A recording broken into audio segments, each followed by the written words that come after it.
జర్నలిస్టుల సమస్యలు తెలంగాణ ప్రభుత్వం వద్దకి తీసుకెళ్తామని రాష్ట్ర వర్కింగ్ జర్నలిస్ట్ సంఘం అధ్యక్షుడు విరాహత్ అలీ అన్నారు. కుకట్పల్లిలో పర్యటించిన ఆయన అక్కడ రాష్ట్ర నూతన కమిటీ ఆత్మీయ సమ్మేళనం కార్యక్రమంలో పాల్గొన్నారు. దశాబ్దాలుగా జర్నలిస్టులు అనేక ఇబ్బందులు పడుతున్నారని అన్నారు. జర్నలిస్టులు చాలా కాలంగా కూడా హెల్త్ కార్డ్స్ అలాగే ఇళ్ల స్థలాల కోసం ఎదురు చూస్తున్నారని, వాటిని ప్రభుత్వం దృష్టికి తీసుకువెళ్లి జర్నలిస్టుల సమస్యల పరిష్కారం దిశగా కృషి చేయాలని కోరారు.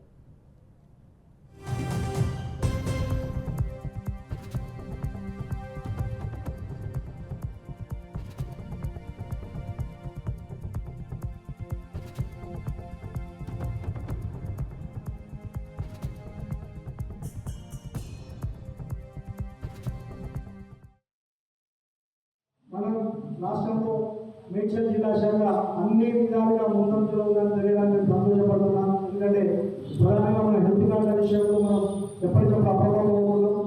ఎక్కడికెక్కడ ఊరిపిల్లో రాజీవ్ హాస్పిటల్, తర్వాత ఊరు కాపాడు హాస్పిటల్, తర్వాత ఈసీఎల్ హాస్పిటల్, ఉప్పల్లో హాస్పిటల్ చెప్పిన 50% రాయితీతో మనం హాస్పిటలైజ్ చేసుకోవడం జరిగింది.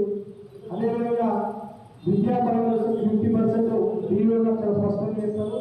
మన జిల్లాలో పనిచేసే జర్నలిస్ట్కి సంబంధించిన పిల్లలు ఏ స్కూల్లో ఉంటే ఆ స్కూల్కు నేరుగా లెటర్ ఇస్తున్నారు. డైరెక్ట్గా ఆ స్కూల్కు దాదాపు అన్ని స్కూల్స్ పిల్లలు మనం ఉచిత విద్యలు కావడం 50% విద్యతోటి మనం దాన్ని సాధించుకోవడం జరిగింది. నెక్స్ట్ ఉండడం రంగారెడ్డిలో రెడ్డి కంపెనీలో వాళ్ళకి ఆదుకునేది కనుక మనకు అంత కష్టాలు ఈ జిల్లాలో ఏర్పడలేదు. కానీ పాపం రూరల్ జిల్లాలలో ఉన్న వాళ్ళకి మాత్రం ఈ ప్రజెంట్ ఆరోగ్యపరంగా పడ్డ కష్టాలు కావచ్చు, ఆర్థికంగా పడ్డ కష్టాలు కావచ్చు, అవి వర్ణాత్మకం. చాలామంది హెల్త్ కార్డులు లేక ప్రాణాలు ఓడిపోయారు. చాలామంది ఆస్తులు అమ్ముకొని వచ్చి కుదువ పెట్టి ఆరోగ్యం కోసం వాళ్ళు ప్రమాదాలు గాయాలకు గురవుతారు, లేక ఇతరత్ర గుండెపోటు ఇతరత్ర వ్యాధులకు గురై లక్షల రూపాయలు వాళ్ళ ఆస్తులు తాకట్టు పెట్టి హాస్పిటల్లో చికిత్స పొందుతుంది. ఎన్నిసార్లు మనము చేయని ఆందోళన అంటూ లేదు. మనం ఢిల్లీ నుండి ఢిల్లీ దాకా మన కష్టాన్ని మనము ఈ పాలనలో వివరించినాం. ఎక్కడ కూడా కనీస స్పందన కూడా రానటువంటి పాలనలో మనము అనుభవించాము.